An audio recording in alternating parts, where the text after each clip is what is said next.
good people, and welcome back to Sauti Briefs, where we discuss current conservation topics in Kenya and Africa. My name is Natasha Nyangara. I hope your 2023 has kicked off with a bang. Please remember to subscribe to our YouTube channel and turn on the notification bell so that you get notified every time we upload new content this coming year. Now, without further ado, let's do this. For centuries, the most identifiable community in Kenya, the Maasai, have practiced a traditional rite of passage that requires male initiates called Morans to hunt and kill lions as a way to display bravery and personal achievement. This tradition has had a significant impact on African lion conservation, with the population having reduced by at least 43% in the last 20 years. With few signs of this decline abating, this traditional rite has been described as a big contributing factor. Today, as few as 20,000 lions remain in the wild, and this decline in numbers has negative consequences for the Mara ecosystem, as lions play a key role in controlling the populations of other animals. The decline in lion populations also has a direct impact on tourism in the region, as lions are a major draw for both domestic and international visitors.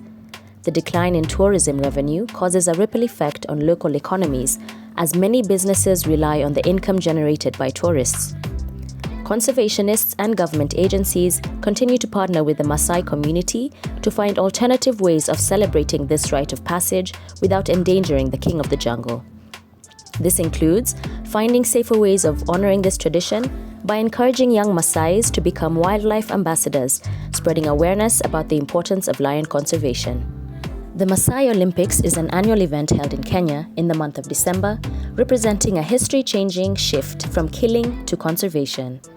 The idea was first hatched in 2008 by the Menye Layok, or Maasai cultural fathers, to create an organized sports event based on traditional Maasai warrior skills to replace the long-held tradition of hunting lions as a mark of manhood, bravery, and prestige. The inaugural games were held in 2012, and since, every 2 years, participating villages select teams through a series of tournaments leading up to the finals across 6 categories: rungu and javelin throwing, high jump, and 200-meter, 800-meter, and 5,000-meter races. As young women are often the motivators behind warriors wanting to hunt lions and are potential conservation advocates, their inclusion is critical. As such, young Maasai women also compete in 2 events, the 100-meter and 1,500-meter races. Aside from the traditional Maasai activities, the event also features wildlife conservation education and community conservation project awareness. The aim of the event is to help preserve the traditional culture of the Maasai people, which has been under threat in recent years due to rapid urbanization, while helping to promote conservation and wildlife protection, encouraging the Maasai community to take an active role in protecting their local environment. These Olympics provide a platform for the community to showcase their talents, skills, and abilities, and promote an understanding that culture and conservation can coexist, encouraging community development and sustainable tourism. The conservation impact has been measurable. 84% of surveyed Maasai warriors who participated since 2016 Olympics said that the Maasai Olympics was a good alternative to traditional lion hunting. In Africa, sports and culture are often closely linked and can play a significant role in conservation efforts. Sports is often used as a way to engage local communities in conservation efforts and promote ecotourism through adventure sports such as hiking and wildlife safaris. There are several sports-related conservation initiatives in Africa that aim to raise awareness and funds for conservation efforts on the continent.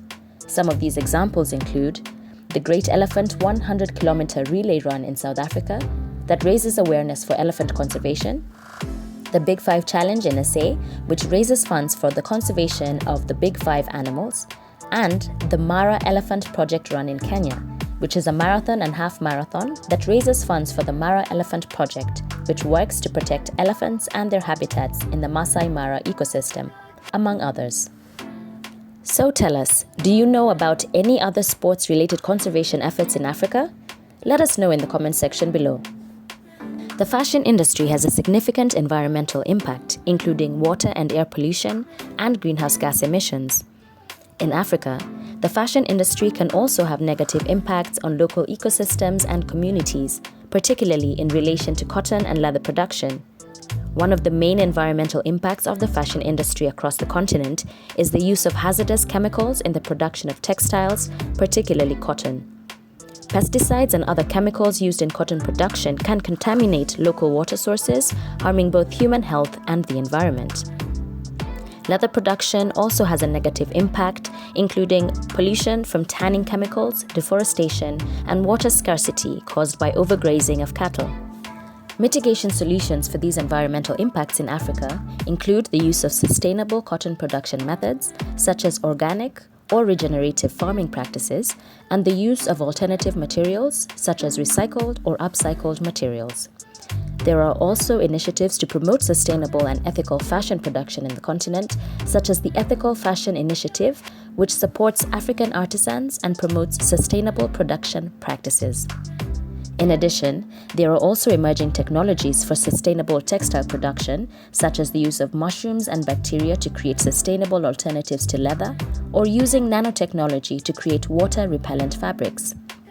Overall, African countries are urged to focus on developing their own sustainable fashion industry, to decrease their dependence on imported goods, and to promote sustainable practices in the textile and leather production sectors. Upcycling is a practice that can help mitigate the environmental impacts of the fashion industry in Africa by repurposing and reusing existing materials and textiles to create new clothing and accessories. This approach reduces the need for new raw materials and also reduces the amount of waste generated by the fashion industry.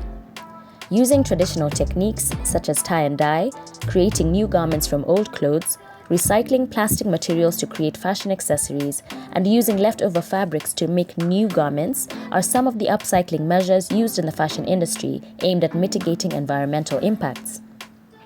By using upcycling techniques, African fashion designers and companies can reduce their environmental footprint while also creating unique and sustainable products that appeal to conscious consumers.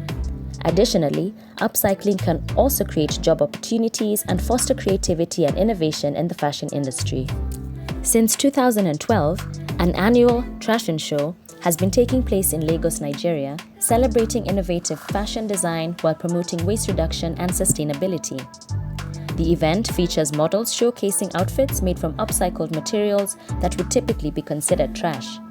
The event is organized by Chinedu Mogbo, founder of the Green Fingers Wildlife Initiative, a non-profit conservation group that works with young people to advocate for a cleaner environment. The organization partners with teenagers to conduct regular trash cleanup efforts across communities, using the collected plastic litter to create fabrics for the fashion show. Despite ongoing efforts by both government and commercial organizations, managing garbage disposal remains a huge challenge in Lagos. With an estimated population of 25 million, the city generates an estimated 12,000 metric tons of waste every day. This Fashion for Conservation initiative aims to promote upcycling as a possible solution to managing this issue in Lagos and across Africa. As we come to the end of this episode, we would like to give a special shout out to Jahawi Bartoli, an award-winning filmmaker, photographer, and music producer from Kenya who specializes in marine wildlife conservation. His previous films and photography have been displayed in the Smithsonian Museum of Natural History and the UN headquarters in New York. Jahawi is currently setting up the East African Ocean Explorers Club, which aims to inspire a new generation of Kenyan ocean explorers who will champion marine conservation and act as an inspiration to young people in their local communities. Keep up the great work. Thank you for sticking with me throughout this video. If you liked it, give it a thumbs up. If you have any questions about the topics discussed today, feel free to engage with us in the comment section or send us a direct message at Uvumbuzi Africa across all our socials. From me, it's Asante. Till next time.